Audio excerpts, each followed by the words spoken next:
안녕하세요. 지금 이 사람 아나운서 박지현입니다. 임수민 아나운서의 휴가로 오늘과 내일은 제가 진행을 맡습니다. 오늘은 국내 1호 해양동물 수의사이자 고래 부검인 플라노션 이영란 대표를 만나보겠습니다.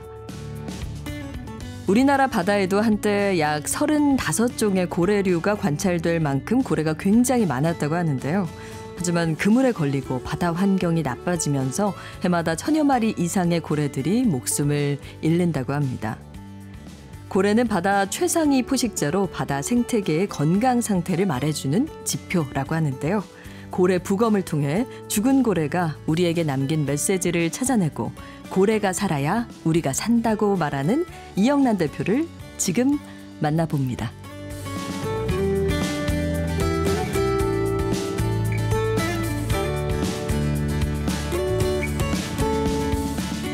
국내 1호 해양동물 수의사이자 고래 부검인 이영란 대표 모셨습니다. 어서 오세요. 반갑습니다. 이영란입니다. 네. 아마 좀 들으시면서도 생소해하실 것 같아요. 저도 이런 고래 부검이라는 것이 또 있었구나를 새삼 다시 느꼈는데요. 국내 1호 해양동물 수의사이자 국내 1호 고래 부검의로 알려져 있는데 이전에 그 해양동물을 전공하는 수의사가 드문 거지요. 일단 수의학과를 나와서 수의사 면허증을 땄잖아요. 네. 그러면 학부에서, 그러니까 대학에서는 해양동물을 예전에는 아예 안 가르쳤고 요새는 수생동물의학에서 뭐 잠깐 한두 주 뭐 요 정도만 해서 이제 전공이라고 하기는 어려웠고요. 네네. 대신에 요새 대학원에서 고래를 가지고 이제 전공하시는 분들이 몇 분 생겼습니다. 5손가락 안에 꼽습니다. 그럼 제자분들이라고 할 수 있을까요? 저가 겸임 교수이기는 네. 하는데 제자들이 와서 물어보죠. 이게 재밌어 보이잖아요. 막 고래를 막 그렇게 한다니까. 그러면 제가 그렇게 얘기를 하죠. 아니야, 직업이 없어. 멀리 떨어지렴? 이렇게. 아니, 고래 자체도 귀한 동물인데 고래를 연구하는 게 더 귀한 일 같이 느껴집니다. 해양동물을 연구하는 분들이 왜 이렇게 적었나요? 아주 간단하게 그냥 대답을 하면 돈이 안 되니까? 네, 아까 또 직업이 많지 않다 이렇게 그쵸. 또 말씀해 주셨는데. 누군가가 이걸 연구하고 보전하거나 얘네들의 복지를 생각해서 잘 케어를 해주면 그걸 누가 좋아하냐 그거에 따라서 이제 돈이 결정이 되는 거잖아요. 그렇다면 뭐 아쿠아리움 같은 거 그러면 그거는 이제 방문하시는 분들이 즐거움을 주는 거고 그러면 그걸 운영해서 어떤 영리 목적의 수익 사업을 올릴 수 있는 사람들이 돈을 내겠죠. 네. 그러면 거기에는 직업이 있습니다. 몇 개. 그래서 아쿠아리움에서 일하시는 이 해양동물 수의사들이 지금 몇 분 계시고 아니면 이제 다른 연구들 필요한 연구들 지금 바다가 얼마나 더러운지에 대한 거 예를 들면 뭐 미세 플라스틱이 바다에 얼마나 있나. 근데 그런 연구를 뭐 굴에서도 할 수 있겠고 뭐 개에서도 할 수 있겠지만 최상위 포식자인 고래에는 이게 얼마나 있나 뭐 이런 연구를 또 하면 더 의미가 있으니까 네. 그런 연구에도 이제 만약에 투자가 된다면 거기서 연구하시는 수의사분도 좀 계시고 뭐 요 정도라고 지금 현재까지는 생각을 할 수가 있고 이걸 아주 순수하게 고래가 뭐 얼만큼 있고 뭐 어떤 것들이 얘네들한테 위협이고 이런 좀 그리고 어떤 게 우리한테 정말 보전이 되고 바다에는 어떤 역할을 이런 걸 좀 잘 연구를 하려면 이거는 누구한테라도 지금 당장 뭐 수익을 가져다 주는 건 아니니까.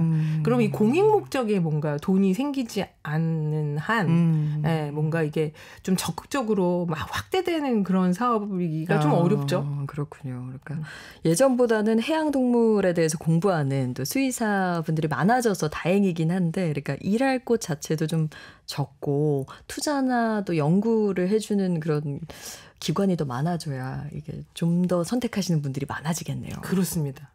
근데 육지에 있는 동물들은 그래도 좀 만나기가 쉽잖아요. 근데 바닷속 생물이라서 만나러 가기도 힘들고 치료하기도 쉽지 않을 것 같고요. 그러니까 해양동물 수의사는 여러모로 좀 고충이 있을 것 같아요. 제일 어렵죠. 예, 바다 속에 있는 애들은 만나기가 너무 어렵고 우리한테 막 오지도 않고 자기들 안에 이런 삶이나 사회가 있고 예, 그래서 우리는 걔네를 정말 좀 무리해서 걔네들이 살고 있는 찾아 들어가거나 아니면 걔네한테 무슨 일이 있을 때만 거의 만날 수가 있어요. 얘네가 원래 자기 역할, 자기가 하는 움직임, 자기가 사는 그 세상 그쪽을 약간 벗어났을 때 우리가 아쉽지만 만날 기회가 옵니다.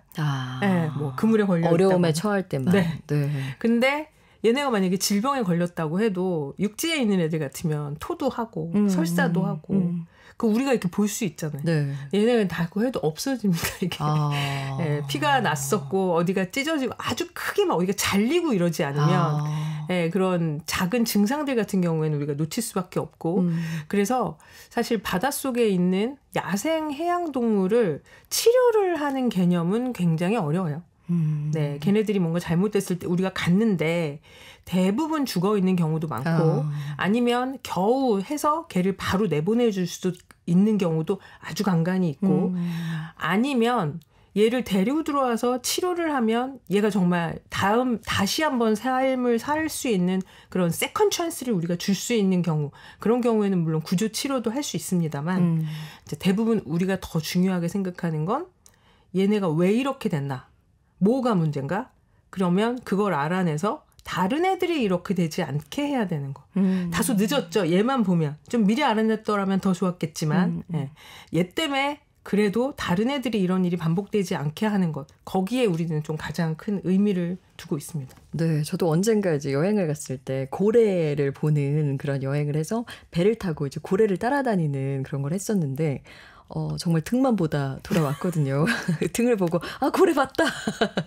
그만큼 귀하고 우리가 진짜 날이면 날마다 만날 수 있는 동물이 아닌데 그만큼 직업 자체도 귀하고 아직까지는 또 지원도 많이 필요한 분야인데 근데 개인적으로 정말 애정이 많으신가 봐요. 이 해양 동물에. 그러니까 안정적으로 월급을 주는 직장도 그만두고 이 일을 위해서 이렇게 몸바치셨다고 들었는데요.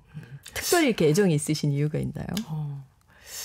그게 저는 그냥 기질이고 성격이지 싶습니다.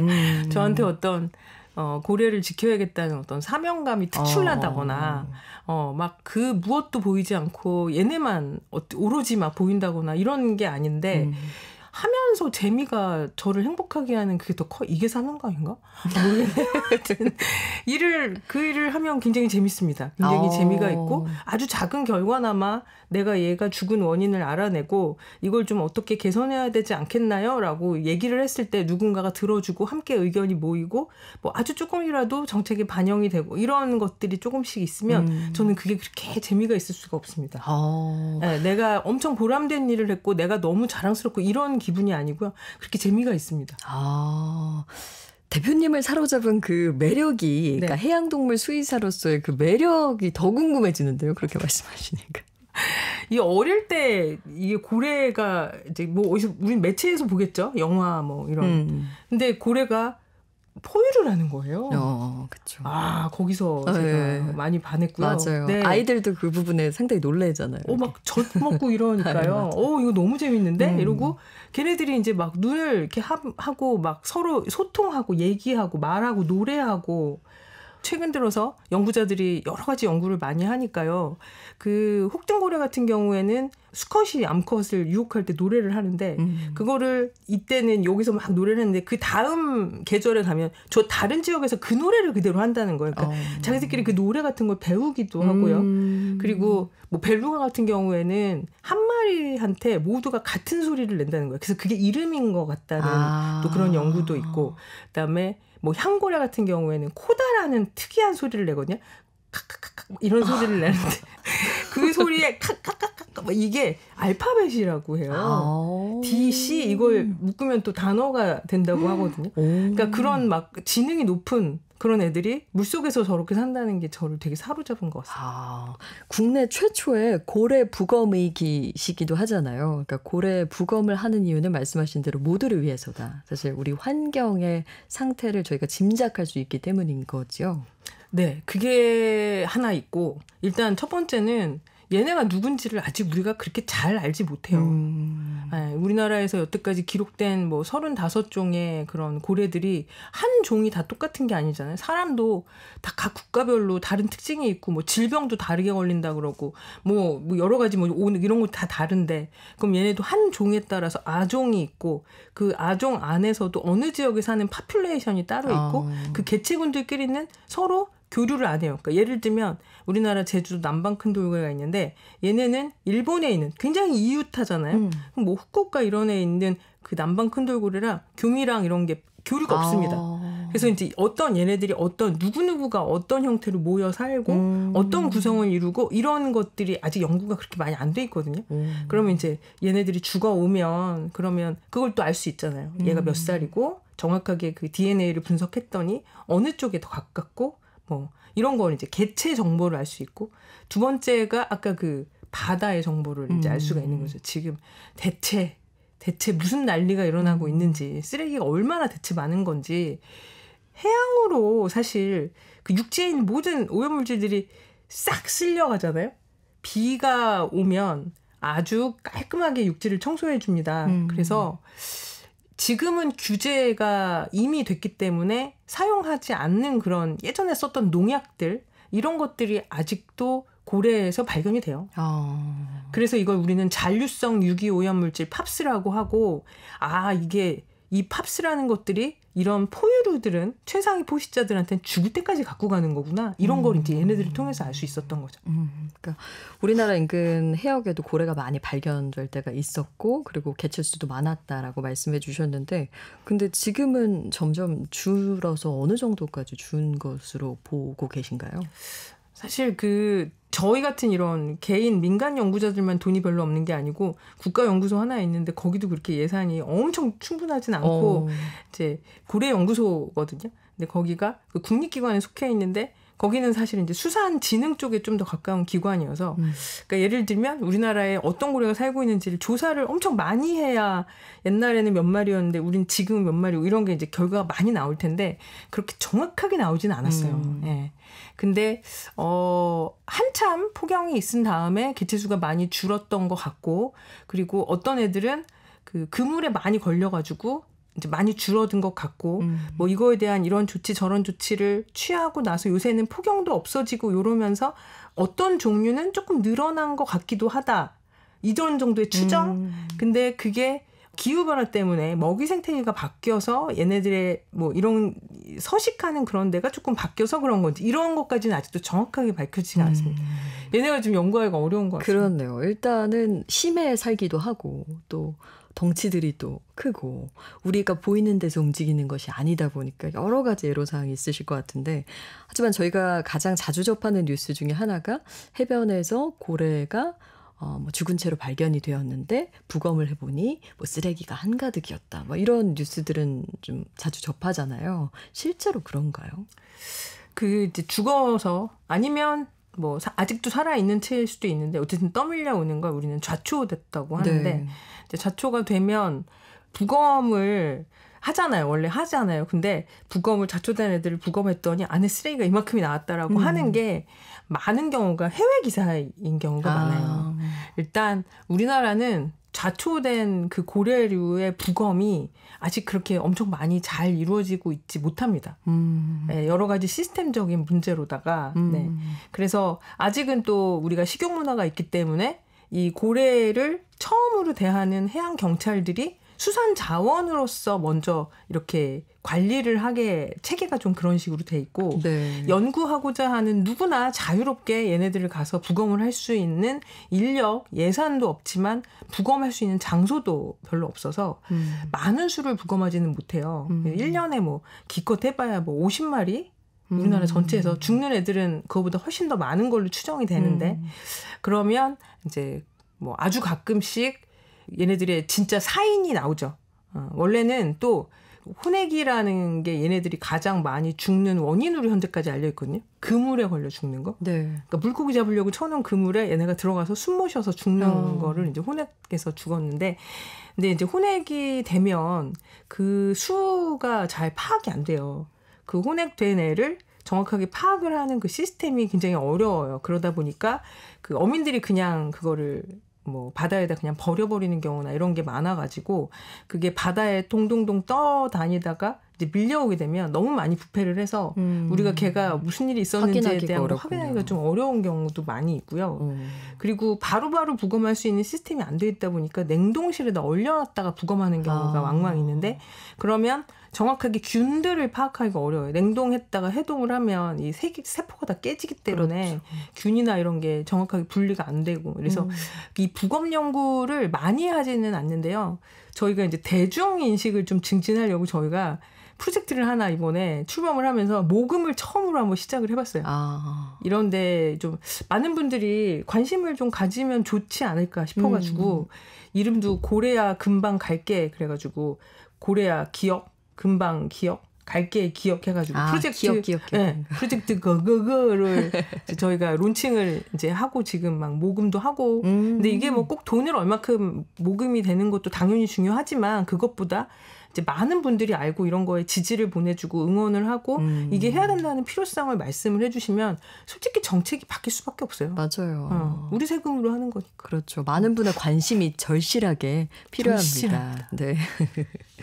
근데 왜 고래 그 배 안에서 막 플라스틱에 막 컵이 막 발견됐다 이런 이야기들이 많은데 실제로 그런가요? 이제 고래가 크게 두 종류가 있거든요. 네. 우리가 아는 그 돌고래 걔네들은 이빨이 있습니다. 네네, 이가 있죠.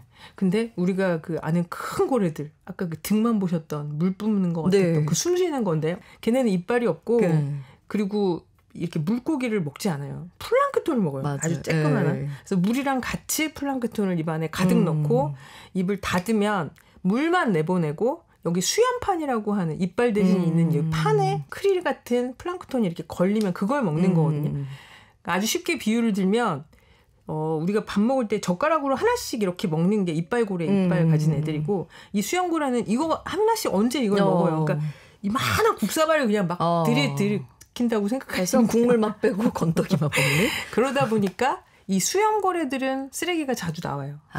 거기에 이제 이렇게 섞여 있으면 그거를 딱 먹고 이렇게 퇴퇴 이렇게는 못 하니까. 그렇죠. 근데 이빨고래들은 상대적으로 쓰레기들이 나오기는 비율은 좀 적습니다. 네, 그거를 지능이 또 워낙에 높으니까 거기에 가서 쓰레기를 이렇게 먹진 않아요. 근데 깊이 잠수하는 애들은 가끔 그렇게 쓰레기가 많이 나오는 경우가 있어요. 우리나라에서는 아직 그런 경우가 없었는데 향고래나 이런 해외에서 발견된 애들 중에 2km까지 잠수하거든요. 향고래가. 네. 근데 걔네들 배에서 정말 쓰레기가 엄청 많이 나온 경우가 있었어요. 그런 경우에는 이렇게 물 밑에 거기는 빛이 없으니까 얘네가 직접 눈으로 보는 게 아니고 초음파를 쏴서 되돌아오는 음파로 뭐 앞에 지형지물도 파악하고 사냥도 하고 하는데 그때 뭔가 착각을 일으켰을 수도 있고 그 원인은 사실 정확하게 밝혀져 있지는 않았어요. 근데 이제 깊이 잠수하는 애들은 가끔 근데 우리가 아는 그런 돌고래들이나 이런 애들은 쓰레기가 나오는 경우는 굉장히 적고 대신에 낚싯줄이나 이런 데 걸리는 경우가 너무 많습니다. 너무 많아요. 지금 제주도에 남방 큰 돌고래가 있는데요. 네. 거기에 그래? 하고 한번 찾아보시면 뭐 어디에 걸려 있었어. 그래서 걔를 어떻게 해야 되지? 의논하는 가운데 걔가 사라졌다. 죽은 걸로 파악된다. 얘를 그걸 끊어주려고 이런 노력들을 했는데 결국 그거 어떻게 되고 또 실패했다. 걸린 애가 또 나타났다. 이런 기사들이 다 다루지 못하고 일부인데도 되게 많아요. 그러니까 낚싯줄에 걸려서 숨을 못 쉬어서 낚싯줄에 걸려서 꼬리가 끊어진 애도 있고요. 아이고. 그리고 어떤 애들은 이렇게 낚시 바늘이 입에 주둥이에 걸리고 그 줄이 꼬리 지느러미에 가서 이렇게 옆으로 휘어져서 이렇게 수영을 못하고 그냥 아마 떠밀려 간 걸로 추정이 되는 애도 있고 그리고 특히나 새끼 돌고래들이 그걸 그렇게 애들이 호기심이 있어가지고 그걸 이렇게 툭툭 건드리고 하다가 뭐 엉키고 막 이런 일들이 많이 생깁니다. 그래서 이 고래 안에 무엇이 있는지도 이제 연구를 같이 하시는 건데 부검 자체가 생소한 분야이기도 한데 고래 부검은 어떻게 진행이 되나요? 제가 아시는 그 의사분이랑 뭐 이렇게 하다가 그분이 나 부검한다고 했더니 부검을 해? 고래가 그럼 자살이냐 타살이냐를 하는 거야? 범죄 혐의점을 찾는 그건 아니고 그건 아니고 이제 죽으면 얘가 누군지를 아주 꼼꼼하게 측정하고 재서 먼저 다 얘에 대한 기록을 하고 그리고 겉에 뭔가 흔적이 있는지 아까 그물에 엉켰는지 뭐 낚싯줄에 얽힌 자국이 외상이 있는지 좀 확인하고 배에 부딪혔을 수도 있고 네. 아니면 작은 고래들을 큰 고래가 이렇게 물어 죽이는 경우도 있어요. 네, 우리가 흔히 아는 그 범고래 걔네들은 또 작은 애들을 장난감처럼 또 갖고 놀기도 하니까 네, 그래서 그런 게 있는지도 뭐 보고 그래서 이제 외상 보고 그다음에 안에 열고 들어가면 하나하나 장기 다 확인하는 거죠. 뼈가 부러졌나 어디에 부딪혔나 아니면 어디에 염증이 있나 암이 있나 뭐 이런 거 다 하나씩 확인하고 암도 있나요? 최근 들어서 이제 이런 것들이 조금씩 생깁니다. 조금씩. 예. 근데 원래 희한하게 이 고래류는 염증이 그 우리나 이런 데 비교해서 훨씬 덜 생기고 뭔가 회복력이 정말 빠르거든요. 오. 그래서 이런 데 그냥 상처 나도 물속이잖아요. 근데도 그 되게 금방 아물어요. 그래서 이제 그 단백질에 대한 연구도 막 있고 막 그랬었는데 그래서 신비한 동물로 오랫동안 여겨졌던 것 같아요. 근데 아까 왜 포획이 된다 하더라도 그리고 좌초된 고래들을 발견해도 부검을 하고 싶어도 할 수 없는 경우도 있다라고 말씀해 주셨잖아요. 아무래도 부검하는 비용도 많이 드나 봐요. 이게 지금 현재는 그 부검을 그러니까 좌초된 고래를 연구하기 위해서 어떠한 절차를 해서 이런 걸 밝혀내라라고 하는 그렇게 제대로 정리된 그런 뭐 규정 뭐 이런 정책 이런 게 아직 좀 미흡해요. 그러다 보니까 이게 그 해양 보호 생물이라는 게 국가에서 이제 지정을 해놓은 게 있는데 해양 보호 생물로 지정이 되면 고래 고기로 판매가 안 됩니다. 근데 우리는 지금 그 고래 고기로 판매되는 애한테는 이렇게 해라 저렇게 해라라는 좀 규정이 있는데 판매가 안 되는 얘네들에 대해서는 얘네가 지금 좀 사각지대예요. 오히려 네. 규정이 없군요. 그렇죠. 그래서 얘네들에 대해서 국가연구소에서 이걸 좀 해보겠다라고 할 경우에는 그래도 간간히 부검하는 경우가 아주 간혹이라도 생기는데 이제 저 같은 그런 민간 연구자가 그런다 그래서 완전 기회가 없는 건 아니고 허가를 받으면 되긴 하거든요. 근데 그게 이제 지자체로 넘어가요. 그러니까 판매가 안 하면 지방자치단체에서 알아서 어떻게 해결하게 지금은 이제 그런 식으로 돼 있는데, 예를 들면 작년에 울릉도에서 혹등고래 아기가 하나 죽어서 이제 떠밀려 온 거예요. 그래서 걔를 뭐 지금 당장 어떻게 그냥 뭐 쓰레기로 그냥 처리한다고 하는 거예요. 근데 거기서 다이빙 하시는 분들한테 연락이 와가지고 제가 막 울릉도에 전화해가지고 잠깐만 기다려달라. 내가 정말 가가지고 쓰레기장에 묻기 전에 정말 딱 그 위 한 번만 위랑 폐랑 딱 한 번만 열어보겠다. 그래서 지금 가가지고 밤 배를 타고 새벽에 7시에 도착을 하면 딱 1시간만 하고 제가 9시에 제가 나갈게요. 그래서 이제 가는 그 뭐 비용이나 이런 거는 뭐 제가 그냥 제 돈 내고 하려고 그랬죠. 그랬는데 결국 그 쓰레기 업체에서 못 기다리고 얘네 냄새도 나고 뭐 이런다 그래서 결국은 그냥 그렇게 돼버렸거든요. 그래서 지금 그 큰 고래들이 이제 가끔 와서 죽거나 이런 애들이 부검이 안 되고 그냥 쓰레기장에 묻혀버리는 경우가 되게 많고요. 근데 이거를 이제 공식적으로 막 부검을 했어요. 그러면 이것도 제대로 된 그런 규정이나 이런 게 없긴 하지만 어쨌든 의료 폐기물로 처리를 현재까지는 하는 게 좀 더 그렇게 돼 있어요. 그러면 의료 폐기물은 킬로그램당 얼마를 받는데 이제 그렇게 되면 저희가 처음으로 큰 고래 부검했던 게 제주도에서 2020년도에 한림항에서 했던 건데 참고래 그게 한 12m 애기였는데 12m 정도짜리 애기를 그 의료 폐기물로 처리하는데 2천만 원이 넘게 들었던 걸로 제가 기억을 하거든요. 정확하진 않지만. 그러니까 이거를 이제 의료 폐기물 말고 연구하는 그 시료 빼고 나머지를 그냥 어디 잘 이렇게 뭐 묻어주거나 뭐 이렇게 하는 그런 방법을 이제 좀 만들어야 돼서 저는 이제 이런 게 좀 제대로 만들어질 수 있도록 관심이 많습니다. 그러네요. 그러니까 축산동물들 같은 경우는 그냥 묻기도 하는 것 같은데 이 해양동물에 있어서는 아직 좀 그런 정책이 좀 미비하다. 그러니까 의료 폐기물로 되니까 정말 어마어마한 비용을 지불해야 되는군요. 그러니까 방금 말씀해 주신 그 국내에서 첫 대형 고래 부검이 진행됐는데 이거는 그러면 아무리 이 대표님이 열정이 많으셔도 혼자는 못하는 규모인데 그렇죠? 네. 제가 혼자 하기는 좀 어렵죠. 그렇죠. 그리고 제가 이제 그 연락을 크리스마스 이브였나 이제 그때 우리가 연락을 받아가지고 모았죠. 여기저기서 저 같은 사람들이 있습니다. 앞뒤 못 가리고 네. 이렇게 고래 좋다고 몇 하는 사람들이 몇 명이나 모으셨어요? 그러니까 수의사들 포함해서 뭐 생물학자, 그다음에 뭐 연구하고 싶어하는 다른 뭐 쓰레기 연구하고 싶어하는 사람, 뭐 이런 사람 다 모아서 학생들 막 이런 사람들까지 다 해서 20몇 명이 다 자기 돈 내고 자발적으로 그 한림항에 추운 1월 3일 날 모였습니다. 네. 크리스마스 연락 받고 크리스마스 가족들이 다 보내고, 못 말리는 사람들이 다 고개를 절레절레. 그래서 이제 거기서 했죠. 근데 사실 부패가 너무 심해가지고 명확한 사인을 밝혀내지는 못하긴 했는데 아기라고 애기였죠. 네. 애기 1년 정도, 1살 정도 된 애기였는데 뭐 가장 많이 흔한 사례로는 그 정도 아직 엄마가 돌볼 나이인데 엄마랑 헤어져서 얘가 혼자 어디 뭐 길을 못 찾거나 뭐 이랬을 수도 있고 이런 가능성들이 좀 있다고 이제 추정이 되는데 그리고 거기에 이제 제주대학교 어떤 교수님들 뭐 이런 분들이 또 힘을 좀 써주셔가지고 저희가 그런 귀한 경험을 하게 됐습니다. 아니 고래의 죽음을 통해서 우리가 많이 배울 수 있다라고 아까 말씀해 주셨는데 우리에게 경고를 주는 것도 있잖아요. 이렇게 고래들이 많이 죽는다는 건 바다에 무슨 일이 있다는 거죠. 그래서 이제 바다의 보초병 이런 얘기를 하거든요. Sentinel of the Sea 이렇게 얘기를 하는데 많이 죽는 원인은 요즘에는 이제 조금씩 더 많이 밝혀지고 있습니다. 우리가 부검이라는 걸 하게 되니까 얘네들이 왜 죽게 되는지 얘네들 몸 상태가 어떤지를 알게 되는데요. 요즘에는 뭐 굉장히 많은 게 다 인간 활동이고요. 인간 활동이면 아까 그 어업 활동, 무분별한 지속 가능하지 않은 파괴적인 이런 어업 활동 그다음에 뭐 이 어업이라는 건 낚시도 많이 포함이 되고 있고요. 그리고 요새 뭐 해상폭력 이런 거 그런 게 어마어마한 진동이거든요.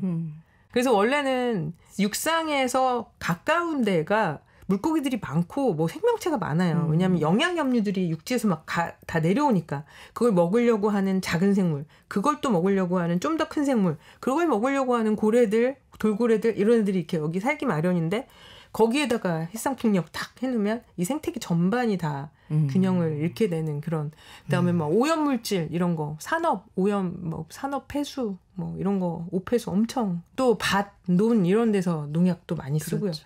그러니까 이 모든 것들이 다 이제 바다로 내려와가지고 지금 얘네들이 이렇구나.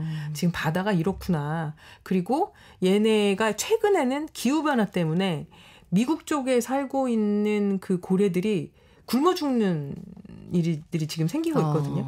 그래서 이제 기후변화 때문에 얘네들이 먹는 먹이도 없어지고 있는 뭐 이런 것도 발견이 되고요. 그러니까 부검을 통해서 우리가 많은 것을 또 알게 됐는데요. 해양동물 수의사로 고래 부검을 하시다가 비영리 해양보전단체 플란오션까지 설립을 하실 정도로 이 고래에 대한 사랑이 얼마나 깊은지 알 수 있는데요. 오늘만 모시기에 너무 짧았어요. 고래에 대한 이야기는 전 더 듣고 싶습니다. 그럼 내일 하루 더 모시고 듣도록 하겠습니다. 국내 1호 해양동물 수의사이자 고래 부검인 플란오션 이영란 대표였습니다. 고맙습니다. 감사합니다. 저는 아나운서 박지연이었습니다. 내일 다시 뵙지요.